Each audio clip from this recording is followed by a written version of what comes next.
So I know we all asked ourselves this question at one point in time. Why didn't Skull Knight come? I'm gonna come. Come to Guts' defense when he was fighting the Count. Now we know that the Skull Knight is the foe of the inhuman creatures that lurk in the night. Specifically speaking, he's after the God Hand. And anytime that he gets a chance to go after the God Hand, he takes it. He never wastes it. At least from the instances that we've seen. But in the very early stages of the manga, during the Black Swordsman arc, there was a moment in which the God Hand manifested in the physical realm. And yet, Skull Knight was nowhere to be seen, which seems very strange. Now there's a couple of explanations that could explain this, and we're going to discuss those in this video. Now the most obvious explanation is a meta level one. The Black Swordsman arc was the very first arc that Miura produced, and it's very possible at this point in time that Miura just never conceived of the Skull Knight character. Maybe he had some inkling of having this character in the future, but it probably was just not fully manifested in his head yet, so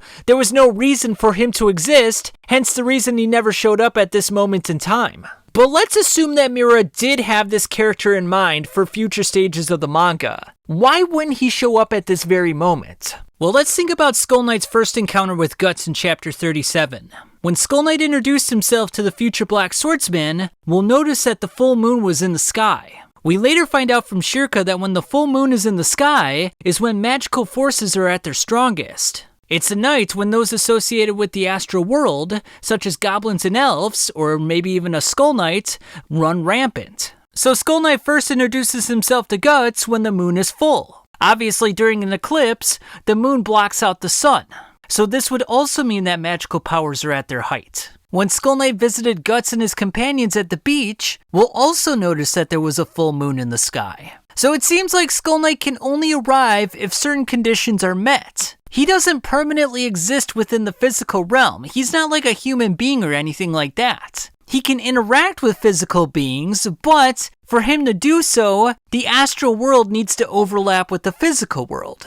It almost seems like he's trapped behind a barrier in a way. Now, going back to the Black Swordsman arc, we notice his carcass lying on the ground, and up in the sky is not a full moon. It's a crescent moon, which means that magical powers are not at their height. So it almost seems like a certain condition wasn't met. And because of this, Skull Knight couldn't interact with the physical realm. He was probably trapped within a deeper layer of the astral realm and was just unable to do anything about it. And this would also explain why he's not showing up every time a behelit is activated.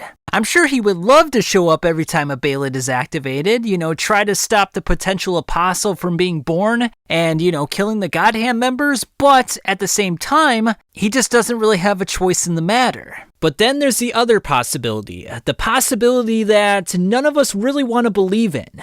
That being that the Skull Knight is using Guts. Now I think for all of us, we want to believe that the Skull Knight is a good guy. He's going after the inhuman creatures of the night and he's trying to take down the God Hand. So at least from the outset, he's doing the right things. And given the fact that he saved Guts and Casca from the eclipse, he saved Luca at the Tower of Albion, and he's just been guiding Guts' companions with sagely-like advice, it would seem like he's a good guy. But maybe he has an ulterior motive. Maybe he's doing this for a singular purpose. Maybe he wants his kingdom back, and he's merely using Guts' companions to attain his final goal. I mean, if you're going to use someone, you're not going to do it in a manipulative way. You're going to make them think that you're useful to them. Kind of like how Griffith used the Band of the Hawk. He made them feel like essential companions, vital components to his army. But when that final moment came, what did he do? He ended up sacrificing everyone for the sake of his own dream. Would Skull Knight be doing something similar to this? Is he merely testing Guts' strength and resolve to see if he would be useful? What I'm suggesting is that maybe the reason he didn't show up at the Count's castle is because he wanted to see how strong Guts really was at this point in time. He's like, okay, I saved you at the eclipse, but if you don't survive this encounter with the Count, you're not really useful to me, so let's see how things play out here. Now this is just me spitballing, I'm not 100% behind this theory. I would say it's got like maybe a 10 or a 15% chance of playing out. But it is a possibility nonetheless, so I thought I would bring it to your attention. And here's the thing, Flora even speculated that the Skull Knight might be using Guts and his companions. So the fact that you would even suggest this notion would indicate that he might have done something similar to this in the past. I mean, the fact that he had his own kingdom similar to Griffith means that maybe they were somewhat one and the same. Two peas in a pod, if you will. The other thing that I want to bring up as well is that when Guts first wore the Berserker armor, Nosferatu Zod had a look of trepidation on his face. And he even mentioned something to the effect of, so you would have him follow you down the same path to hell. Now, Skull Knight has since given Guts warnings and precautions about the Berserker armor. That being said, even though Guts' willpower is absolutely amazing and stronger than anyone else in the series, it doesn't necessarily mean he'll be able to master the armor itself. And given the circumstances of the last couple of chapters, I would even say that the armor has won in a sense. Guts' Beast of Darkness has since abandoned him. Now, we could just chalk this up to that Skull Knight just wants Guts at his full potential when fighting the God Hand. Because if he's gonna fight them as a human being, he's got no chance. At least with the Berserker armor, he's got some sliver of chance. So it's a difficult thing to think about. I mean, I don't want to think about the Skull Knights as a bad guy, but every once in a while, you have to play devil's advocate. I mean, think about this for a moment. Anytime Guts had a quote-unquote father figure or a brother in arms in his life, they betrayed him.